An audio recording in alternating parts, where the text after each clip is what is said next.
Graça e paz, irmãos. Vamos abrir a nossa Bíblia lá no Salmo de número 120 e vamos ler mais uma vez esse Salmo.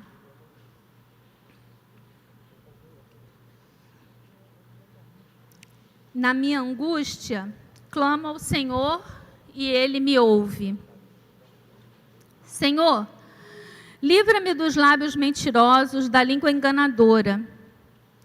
Que te será dado ou que te será acrescentado, ó língua enganadora? Setas agudas do valente e brasas vivas de zimbro. Ai de mim que peregrino em Meseque e habito nas tendas de Quedar. Já há tempo demais que habito com os que odeiam a paz. Sou pela paz, quando porém eu falo, eles teimam pela guerra. Oremos. Amado Deus, eterno Pai, graças te damos pela oportunidade de estarmos aqui na Tua casa. Graças te damos, Senhor, pela oportunidade de termos participado da ceia memorial, ó Deus, que lembra o Teu sacrifício na cruz do Calvário por nós. Agora te pedimos, ó Deus, que ao estudarmos a Tua palavra, ao estudarmos esse salmo, possamos entender, ó Deus, a vida peregrina que temos aqui na terra, o trabalho, ó Deus, a missão que o Senhor deixaste para cada um de nós que te temos como único e suficiente Salvador. Uma missão tão grande, Senhor, que nem a anjos foi dada a executar, mas foi dada a executar aos homens, foi dada a executar a mim, ó Deus, de levar o Teu nome conhecido até os confins da terra. Ó Pai, que sejamos peregrinos, ó Deus, obedientes nessa longa jornada que temos aqui na terra. Em nome de Jesus, amém. Irmãos, na semana passada, nós estivemos aqui falando sobre o que eram os salmos de peregrinação. Demos vários exemplos ali do que aquele povo, não é, passava ao se encaminhar para Jerusalém. Jerusalém ficava na parte alta de Israel, então todos os que iam para Jerusalém, eles subiam. Né? Fosse de que parte estivessem em Israel, ao se encaminhar para Jerusalém, havia uma subida, porque Jerusalém ficava no ponto mais alto de Israel. E nós estivemos aqui falando sobre a nossa vida peregrina, a nossa vida aqui na terra, que é uma vida de peregrinação. Falamos sobre a importância de termos em mente de que aqui não é o nosso destino final.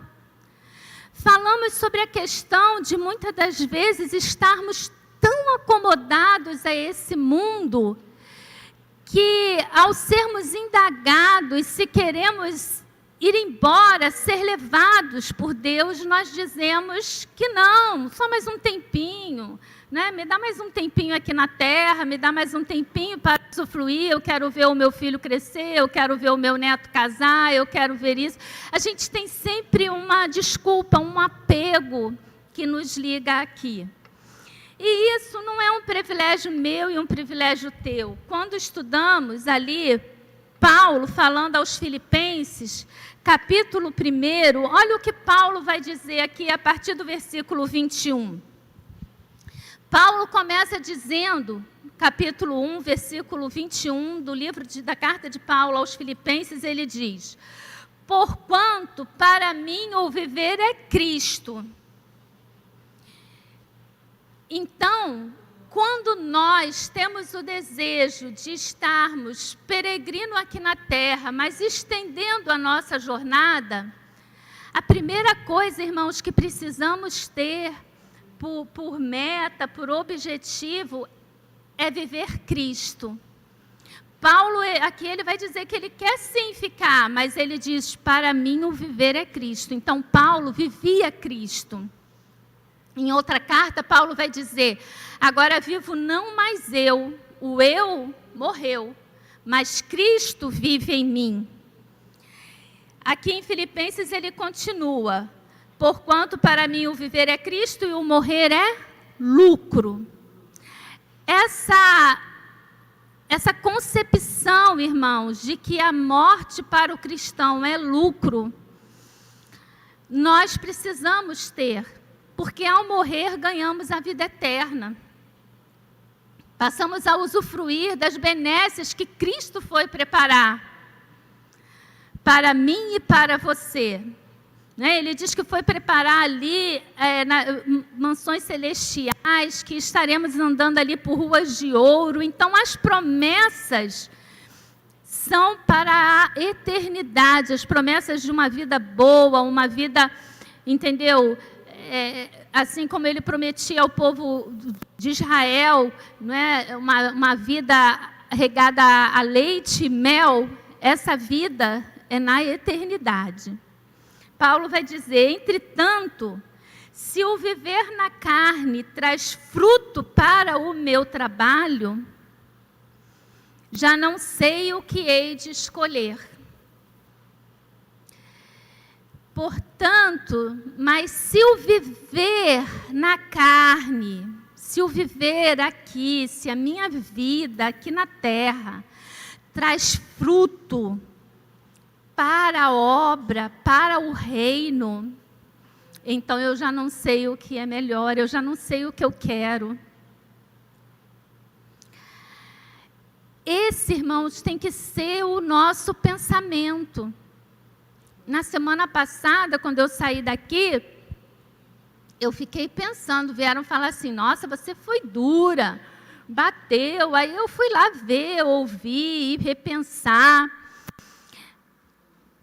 É a Escritura, é o que está aqui na Bíblia.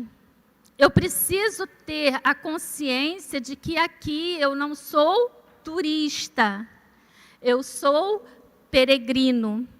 Como peregrino, eu vou ter momentos bons, mas eu vou ter também momentos que na minha concepção são ruins, mas que se estão acontecendo comigo, foi porque Deus permitiu. John Piper, ele é um autor evangélico, ele está acometido de câncer. Ele tem 75 anos e ele escreveu um livrinho curto. As leituras dele geralmente são assim, bem simples. E ele fala nesse livro, não desperdice o seu câncer. Estranho, não é? Mas John Piper, ele escreve nesse livro que o melhor relacionamento dele com Deus foi agora, durante o acometimento de sua doença. Como peregrinos, eu diria para você, irmão, não desperdice o seu luto. Não desperdice o seu luto. Não desperdice o momento em que você está passando dificuldade por estar desempregado. Eu já falei isso aqui, antes mesmo de ter essa experiência do John Piper. A minha vida, depois que eu fui despedida do meu trabalho, depois de 20 anos, depois de chegar à ascensão, a um ponto em que acima de mim só o dono da empresa, e quando você vê aquela empresa quebrar e você acaba tendo que sair, eu sabia que eu tinha que sair, mas a minha vida é outra. E se hoje me fosse oferecido a oportunidade de voltar para aquele mundo em que eu vivia, eu diria que muito obrigado, mas eu não quero não.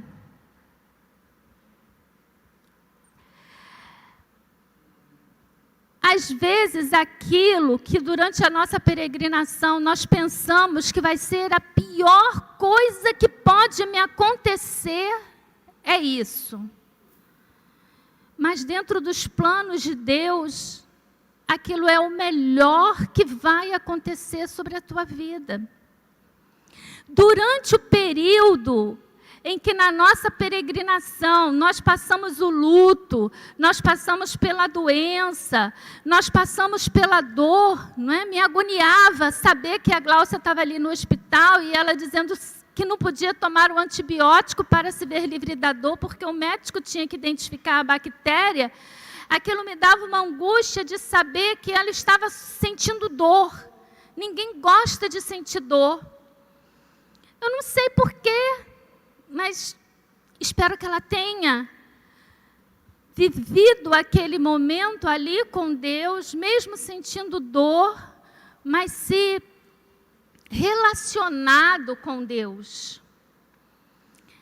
A nossa vida peregrina, ela está sujeita a sucessos e a aparentes fracassos. Humanamente, a pessoa pode olhar e pensar que foi um fracasso, que você fracassou ali no seu trabalho, fracassou no casamento, fracassou em cuidar de si mesmo. Mas uma coisa eu digo, nada acontece conosco se Deus não permitir. E nessa peregrinação que os israelitas faziam, indo para Jerusalém, subindo, eles começavam com esse salmo de número 120, onde ele diz que quando ele se angustiou, ele clamou e Deus ouviu. Na minha angústia, eu clamei, na minha angústia, clamo ao Senhor e Ele me ouve. Ele está falando, não é no tempo, ele está dizendo, não é no passado, é agora. Quando eu me angustio, eu clamo e o Senhor me ouve. Para ele poder afirmar isso, com certeza ele já teve uma experiência com Deus, onde ele clamou e ele foi ouvido.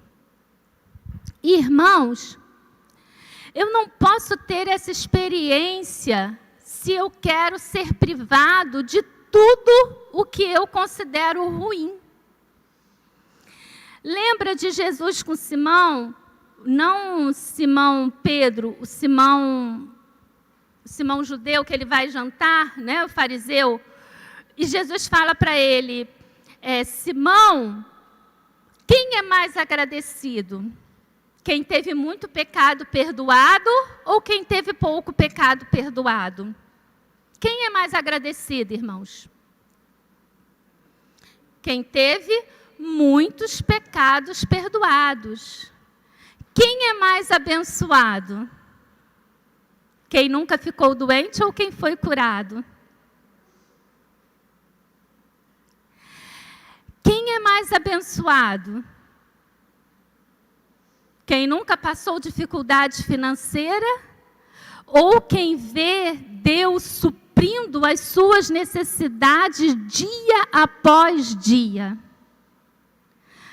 Eu posso olhar para a pessoa que vive nessa dependência e com os meus olhos humanos pensar, tem alguma coisa errada aí, né? Está faltando fé, vive doente. Antigamente a gente tinha, e não é antigamente não, antigamente a gente falava, hoje a gente não fala, mas a gente pensa.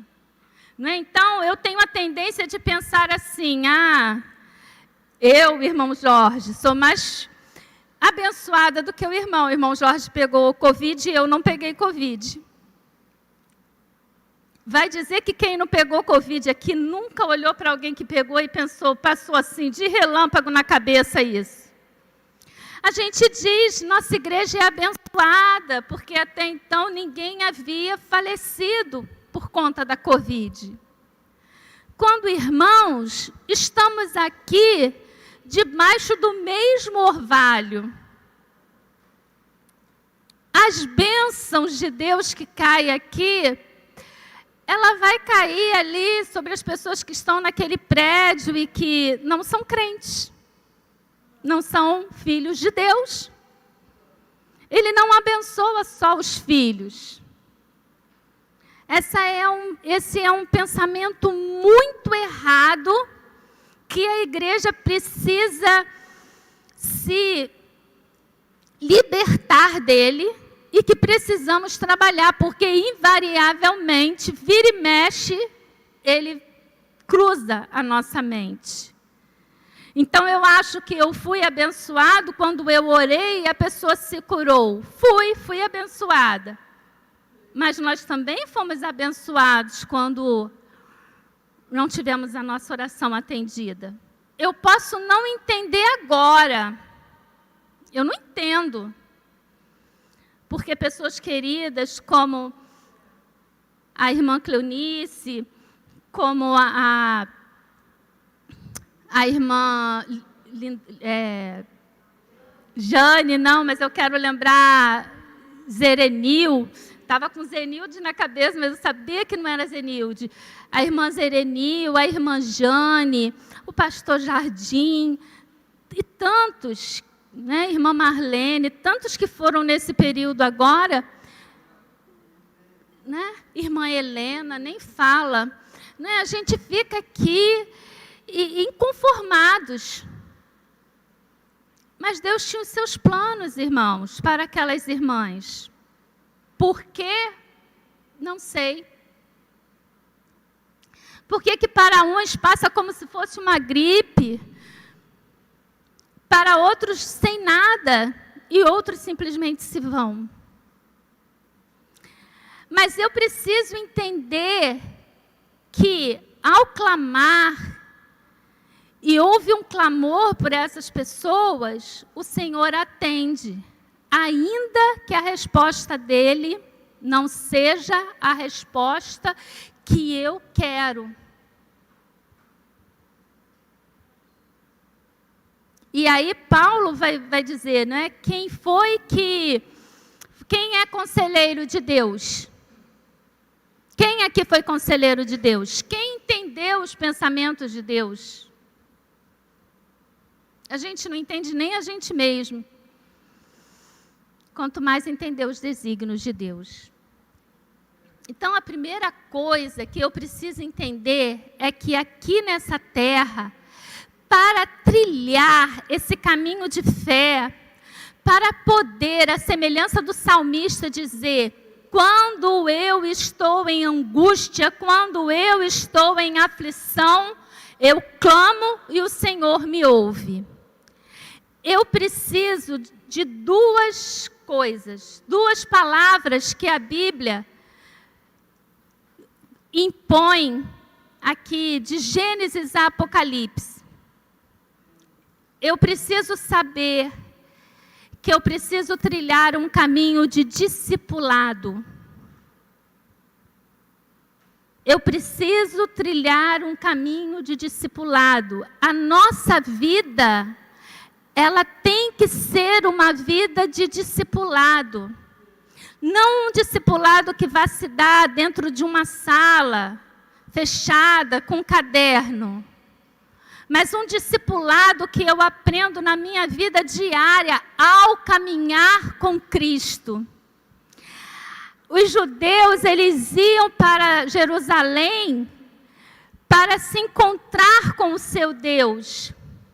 Mas agora, Cristo morreu e, como Paulo diz, não vivo mais eu, mas Cristo vive em mim.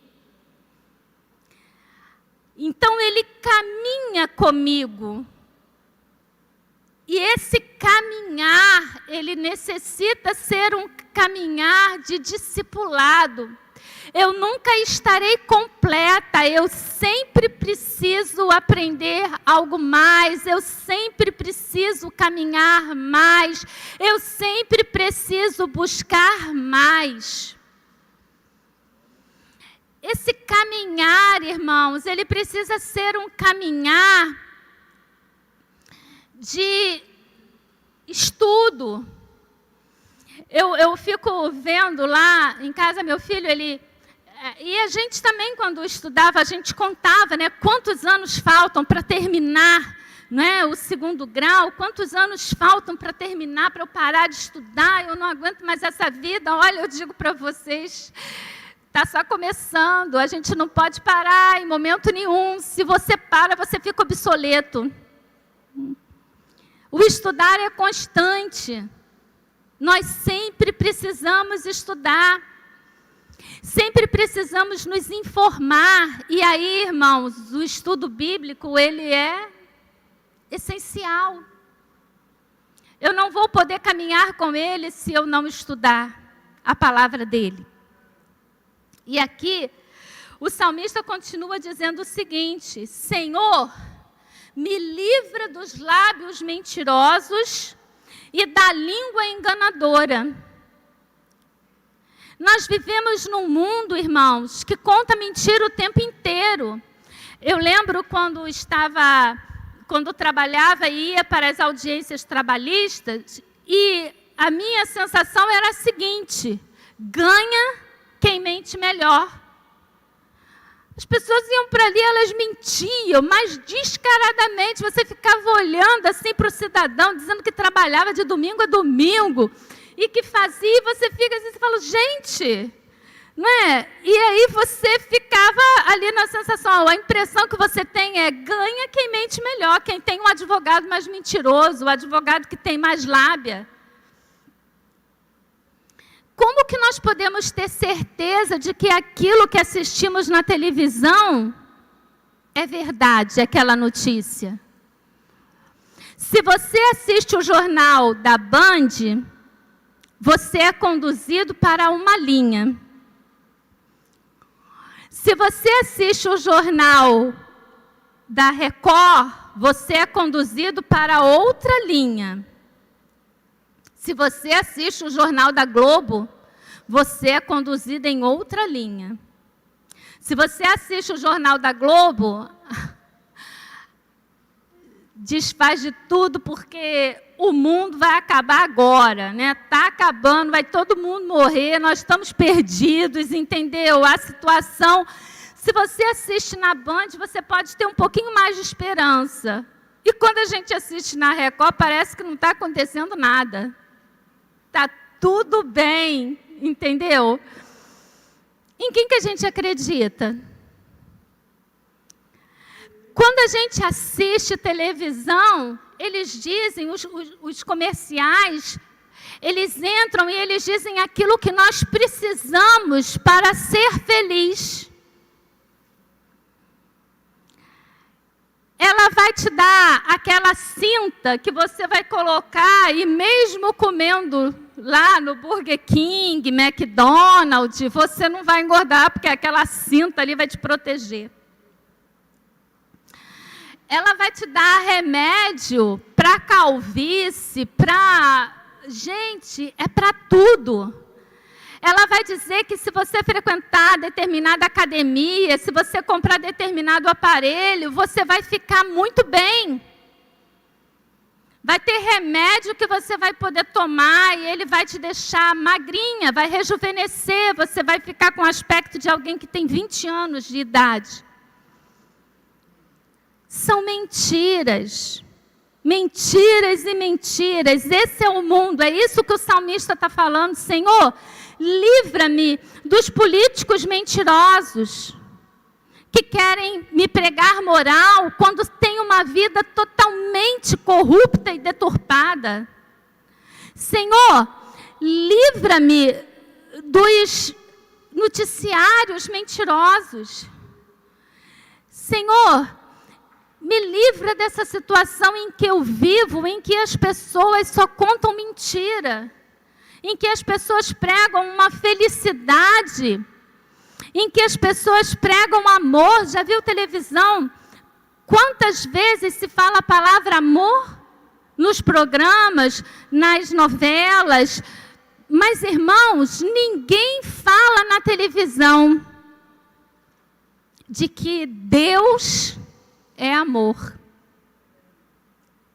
Eles pregam amor, que nós precisamos ter amor para ser feliz, para viver, para conquistar, mas ninguém diz que Deus é amor. Eles falam de paz, mas ninguém diz que só em Deus eu recebo a paz que excede o entendimento. são mentiras.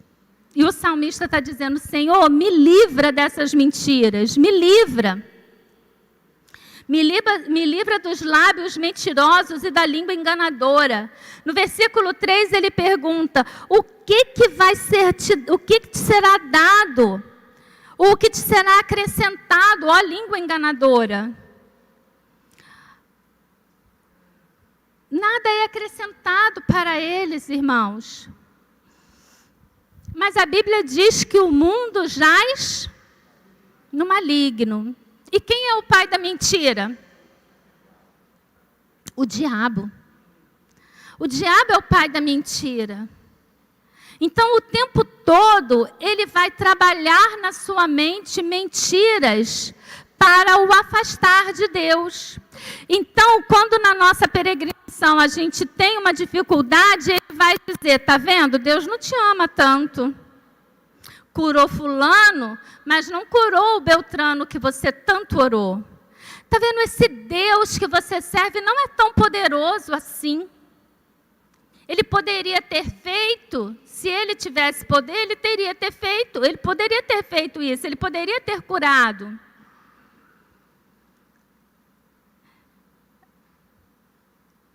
E nós, irmãos, infelizmente, nós somos tão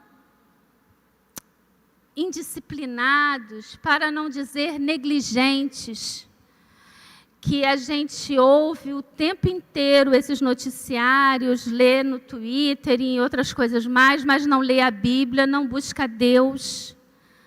E aquilo que a gente ouve, aquilo que a gente pensa, é aquilo que nos transforma.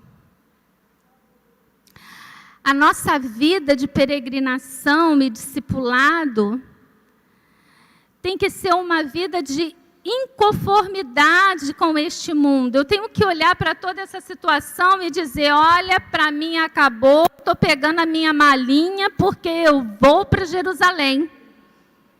E enquanto eu estiver caminhando, eu vou abençoando aqueles que Deus colocar no meu caminho. De tal forma que eu não sei o que é melhor, se morrer e ir para o céu ou viver aqui e ver que realiza um trabalho para Deus. Mas ele vai adiante, ele diz que para essa pessoa mentirosa vai ser dado setas agudas do valente e brasas vivas do zimbro. O que ele quer dizer com isso é que o pagamento para os mentirosos é o próprio veneno. É o próprio veneno. Ai de mim que peregrino em Meseque e habito nas tendas de Quedar. Aqui, o salmista ele está dizendo que ele vive entre duas comunidades. Meseque vai ficar lá ao sul, quase que Rússia. E Quedar era uma civilização de pessoas rudes, ali bem próximo, mas também totalmente hostil ao povo de Israel. E o salmista diz, olha, eu habito entre Meseque e Quedar. Eu habito entre brigões. Eu habito entre valentões. Eu habito entre pessoas que eu não gostaria de conviver, eu não gostaria de conhecer. E esse estar entre é muito interessante. No livro que a gente está usando para fazer esses sermãos, que é o livro do Eugene Peterson, Uma Longa Obediência na Mesma Direção, ele vai exemplificar esse momento entre você estar entre duas coisas com o trapezista. Eu achei muito linda essa aplicação, porque ele diz que o trapezista ele tem que soltar o cabo que o sustenta, ele impulsiona o corpo, não é? E ele solta o cabo que o sustenta. E ele diz que a nossa vida é esse momento em que o trapezista soltou o cabo que o sustenta, a gente solta o cabo desse mundo de mentiras, a gente toma consciência de que tudo isso aqui é uma grande mentira, uma grande encenação armada por Satanás para levar pessoas para o inferno. Então eu solto esse cabo e eu estou, irmãos, transitando até o próximo cabo que vai me dar a segurança onde eu posso me firmar. Nós estamos vivendo a emoção entre um cabo e o próximo cabo. Eu estou vivendo a transição, eu larguei isso aqui, eu larguei. Senhor, olha, eu reconheço que tudo é uma mentira, eu quero gozar apenas aquilo que o Senhor tem para me ensinar, mas eu estou na transição. Dá um frio na barriga só de pensar que nós somos o trapezista. É um momento de emoção, mas é um momento de perigo. É um momento que exige concentração. Imagina se o trapezista se distrair com o que quer que seja. Ele perde o momento de pegar o próximo cabo. E nós falamos a respeito da questão de estarmos concentrados nessa nossa caminhada, para não tropeçarmos, para não cairmos, para não sermos levados por ventos, irmãos, de doutrina, por ventos de desânimo. Sabe, são tantos ventos que podem nos tirar dessa concentração, desse momento específico em que eu vou chegar no próximo cabo e estar ali ao lado de Cristo, ao lado de Deus nas mansões celestiais. Mas enquanto eu estou aqui, entre ter soltado um cabo e me agarrar no outro, eu vivo essa jornada de peregrinação. Por isso, essa inquietação, os irmãos sentem uma certa inquietação? Um sentimento de nunca estar no lugar em que eu deveria estar. Porque nós não fomos criados para este mundo. Nós fomos criados para viver com Deus. Num jardim. Agora ele fala que vamos para uma mansão celestial, mas inicialmente era o jardim.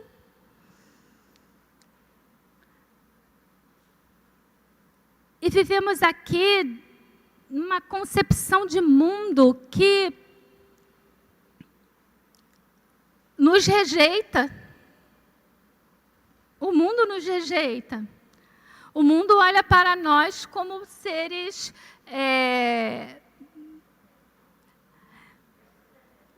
como extraterrestre, mas sabe o que eu queria falar, Rita? Aquele sentimento assim, não sei se vocês já passaram, de quando você fala que você é crente, a pessoa te olha assim, com um ar de superioridade, como se intelectualmente você fosse inferior a ela, porque você acredita na Bíblia? Você acredita nessas histórias? Não é? Eu acredito que todos nós já tenhamos passado por uma situação assim. O mundo nos rejeita, nós não somos desse mundo, mas ainda não cheguei no lar celestial. E aí? O salmista continua. Ai de mim, é interessante, né? Coitado de mim. Que coisa, minha vida, habitando entre valentões briguentos. E ele vai dizer que há tempo demais habito com os que odeiam a paz. A nossa vida toda. O mundo é uma constante briga, uma constante luta. Irmãos, quando eu estava estudando isso aqui, a gente fica analisando, né? Eu fico ali, viajando, e eu fiquei pensando, é óbvio que é assim. As pessoas se matam por causa de time de futebol. Não é? O que mais que a gente quer para mostrar que o salmista aqui tem toda a razão? As pessoas nem se conhecem. E o pior, o time não está nem aí para você. Os jogadores não estão nem aí para você. Eles trocam de camisa só ter um contrato maior na frente deles. E você está ali se matando por causa de uma camisa. Quantas mães perderam seus filhos em brigas de torcida? Sou pela paz. Quando, porém, eu falo, eles teimam pela guerra. Enquanto nós estivermos, irmãos, aqui, esse vai ser a questão. E se você está se sentindo incomodado, e você sente essa insatisfação, esse ar de não pertencer, você precisa se levantar do seu comodismo e partir nessa jornada, nessa peregrinação, largar a vida de turista e entender que você precisa trilhar o caminho. E ao começar a trilhar o caminho, a primeira coisa é a afirmação: eu clamo, ele me ouve. É a certeza de que, ao clamar, ele nos ouve. Essa fé, irmãos, ela é uma fé construída em Cristo Jesus, no sacrifício de Cristo na cruz do Calvário por nós. Lá no livro de Gálatas, na carta aos Gálatas, ele vai dizer: todos vós sois filhos de Deus mediante a fé em Jesus Cristo. Não são todos, a humanidade toda não é filha de Deus. Antes de termos Cristo como nosso único e suficiente Salvador, antes de aceitar pela fé Jesus Cristo, nós éramos criaturas. Mas agora que eu aceitei a Cristo, eu sou então filho de Deus. Mas observe que ele diz mediante a fé. Na carta aos Gálatas ele vai dizer: pela graça sois salvos por meio da fé. Quando a gente fala de fé, Paulo vai continuar até aqui, olha, no versículo 27 do capítulo 3 de Gálatas, ele vai dizer: porque todos quantos fostes batizados em Cristo, de Cristo vos revestiste. A nossa vestimenta durante a peregrinação é Cristo, precisamos ser revestidos de Cristo. Hoje nós tivemos oportunidade de participar da manutenção. A gente pode dizer que a ceia do Senhor é a manutenção, porque toda vez, não é que o apóstolo vai dizer, toda vez que comerdes esse pão e beberdes este cálice, o que é que nós fazemos?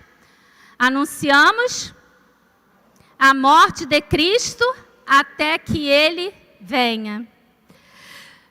A nossa aceitação foi por meio do batismo. Eu ingressei nesse grupo de peregrinos por meio do batismo. E a manutenção é por meio da ceia do Senhor. Como peregrinos, eu não posso esquecer de anunciar a morte de Cristo até que Ele venha. Irmãos, o verdadeiro Evangelho, a verdadeira mensagem do Evangelho é Cristo crucificado. É Cristo crucificado. Não existe outra mensagem que nós devamos ou possamos passar. Não é para que a pessoa tenha uma vida de alegria, não é para que a pessoa tenha uma vida perfeita. O verdadeiro Evangelho é Cristo morreu pelos seus pecados. E convidar essa pessoa a trilhar essa jornada conosco de peregrinação, de uma longa jornada de obediência. Essa deve ser a nossa vida. Enquanto estivermos aqui, sermos obedientes aos mandamentos e aos desígnios de Deus. Que o Senhor possa estar abençoando cada um de nós. Eu convido os irmãos que leiam os textos de Gálatas 3, o texto lá de Filipenses 3, Filipenses 1, e que leiam ali o Salmo. Que o Senhor possa estar falando ao seu coração, que Ele possa estar trabalhando, não é? E te mostrando que essa sensação de não pertencer é a melhor sensação que podemos ter enquanto filhos de Deus. Amém.